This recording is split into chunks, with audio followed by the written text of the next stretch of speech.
Assalamualaikum warahmatullahi wabarakatuh. Perkenalkan, nama saya Nurul Fida dari Fakultas Syariah Prodi Hukum Ekonomi Syariah dengan NPM 100102130. Di sini saya akan mempresentasikan hasil skripsi saya yang berjudul Tinjauan Fatwa DSN MUI nomor 62 DSN MUI 12 tahun 2007 tentang akad jualah terhadap GIF pada fitur live TikTok.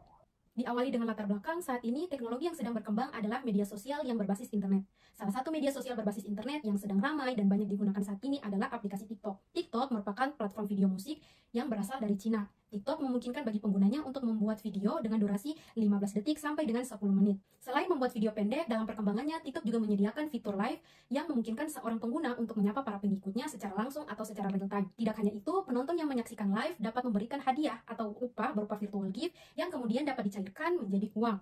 Akan tetapi, kreativitas konten kreator TikTok belakangan ini dinilai cukup meresahkan lantaran banyak dari mereka yang menggunakan fitur live TikTok dengan menayangkan aktivitas seperti mandi lumpur, menyakiti dirinya sendiri, bahkan kreator pun rela mengumbar tubuhnya demi mendapatkan penonton yang banyak, serta rela melakukan apapun keinginan dari penonton yang dikirim melalui chat pada kolom komentar dengan iming-iming akan memberikan gift. Dalam hukum Islam, gift yang diterima oleh kreator saat melakukan live TikTok tersebut dikenal dengan istilah ju'alah. Dari fenomena yang telah saya paparkan sebelumnya, hal ini tentunya bertentangan dengan salah satu isi dari Fatwa DSN MUI nomor 62 DSN MUI 12 tahun 2007 tentang akad jualah pada poin kedua. Berdasarkan latar belakang, maka rumusan masalah diuraikan sebagai berikut. Yang pertama, bagaimana praktik gift pada fitur live TikTok, dan yang kedua, bagaimana tinjauan fatwa DSN MUI nomor 62 DSN MUI 12 tahun 2007 tentang akad jualah terhadap gift pada fitur live TikTok. Pada penelitian ini, tinjauan pustaka atau teori yang saya gunakan yaitu ada dua. Yang pertama, akad jualah, dan yang kedua ada fatwa DSN MUI. Yang pertama, secara bahasa, kata jualah atau jialah mempunyai arti yaitu mengadakan atau menjadikan. Selain itu, akad jualah juga dikenal sebagai sayembara.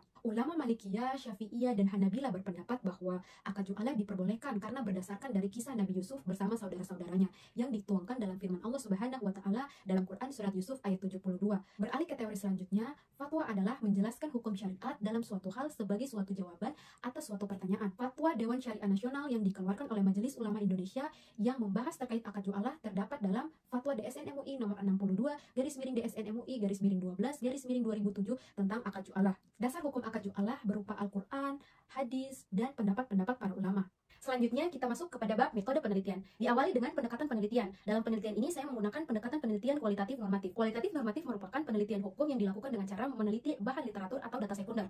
Selanjutnya terdapat jenis penelitian. Dalam penelitian ini, jenis penelitian yang saya gunakan adalah studi kepustakaan atau library research. Studi kepustakaan adalah rangkaian penelitian yang berkaitan dengan teknik pengumpulan data berupa buku-buku, literatur, karya ilmiah, catatan, laporan yang relevan dengan masalah yang akan dipecahkan. Sedangkan untuk sumber data penelitian dibagi menjadi dua, yaitu terdapat sumber data primer dan sumber data sekunder. Pertama, sumber data primer. Sumber data primer diperoleh dari Fatwa DSN MUI nomor 62 DSN MUI 12 tahun 2007 tentang akad jualah.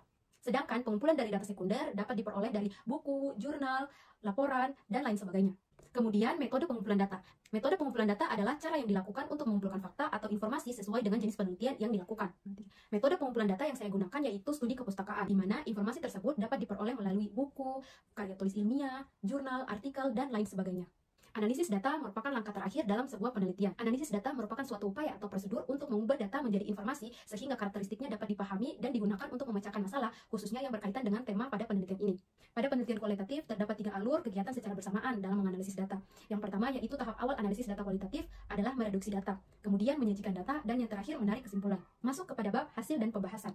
TikTok Live adalah fitur siaran langsung pada aplikasi TikTok yang memungkinkan bagi kreator untuk menyapa para pengikutnya secara langsung atau secara real time.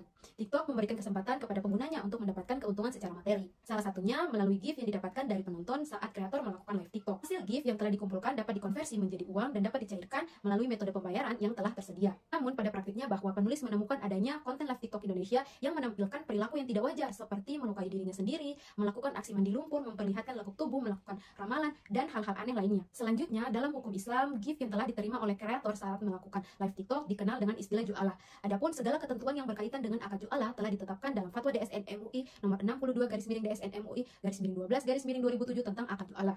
Mengenai ketentuan umum dalam fatwa ini yang dimaksud dengan 1. Ju'alah adalah janji atau komitmen untuk memberikan imbalan atau reward tertentu atas pencapaian hasil yang ditentukan dari suatu pekerjaan. Yang kedua, ja'il, pihak yang berjanji akan memberikan imbalan tertentu atas pencapaian hasil pekerjaan yang ditentukan. Sedangkan yang ketiga, maj'ulah adalah pihak yang melaksanakan ju'alah. Masuk kepada ketentuan akad. Yang pertama mengenai pihak ja'il atau orang yang berakad. Berdasarkan fatwa DSN MUI nomor 62 DSN MUI 12 tahun 2007 bahwa pihak yang melakukan akad haruslah memiliki kecakapan hukum dan kewenangan. Dalam pelaksanaannya, Pertama, penonton live TikTok disebut dengan jail atau pihak yang memberikan imbalan tertentu atas pencapaian hasil pekerjaan yang telah ditentukan. Sedangkan maj'ulah yaitu pihak yang melakukan akad ju'alah atau pekerjaan seperti kreator atau host talent live TikTok. Yang kedua, dalam fatwa DSN MUI nomor 62/DSN MUI/12 tahun 2007 menjelaskan bahwa objek ju'alah haruslah berupa pekerjaan yang tidak dilarang oleh syariah serta tidak menimbulkan akibat yang dilarang. Pekerjaan atau maj'ul alaih yang dipakai sebagai objek yaitu live TikTok. Dalam pelaksanaannya, penulis menemukan bahwa banyak dari konten live yang demi mendapatkan gift atau imbalan dari penonton melalui proses-proses yang tidak etis, seperti melakukan aksi mandi lumpur, menari sampai memperlihatkan lekuk tubuh, menyakiti diri, dan lain sebagainya. Konten live TikTok tersebut dilakukan untuk mendapatkan perhatian dari penonton dan mengharapkan adanya pemberian gift dari penonton. Hal tersebut tentunya tidak sesuai dengan rukun dan syarat akad ju'alah dan bertentangan dengan fatwa DSN MUI nomor 62/DSN MUI/12 tahun 2007 tentang akad ju'alah. Yang ketiga, mengenai upah. Upah dari live TikTok berbentuk virtual gift yang diberikan penonton kepada kreator live TikTok. Gift ini memiliki nilai tingkatan yang berbeda-beda. Bila semakin mahal gift yang diberikan penonton, maka semakin banyak pula upah yang bisa didapatkan saat melakukan live TikTok. Hasil gift yang telah terkumpul kemudian dapat dicairkan menjadi uang. Dalam rukun dan syarat akad ju'alah, salah satunya harus adanya upah. Fatwa DSN MUI nomor 62/DSN MUI/12 tahun 2007 menyebutkan bahwa upah atau imbalan merupakan hak yang didapatkan pekerja apabila telah berhasil menyelesaikan suatu pekerjaan. Masuk pada bab terakhir, yaitu terdapat kesimpulan. Yang pertama, proses live TikTok dilakukan dengan cara pengguna membuka aplikasi TikTok terlebih dahulu, selanjutnya membuka fitur live yang tersedia pada aplikasi TikTok. Kemudian mulai melakukan live TikTok dengan menyapa para pengikut yang menonton agar terjadinya interaksi antara penonton dan kreator live TikTok.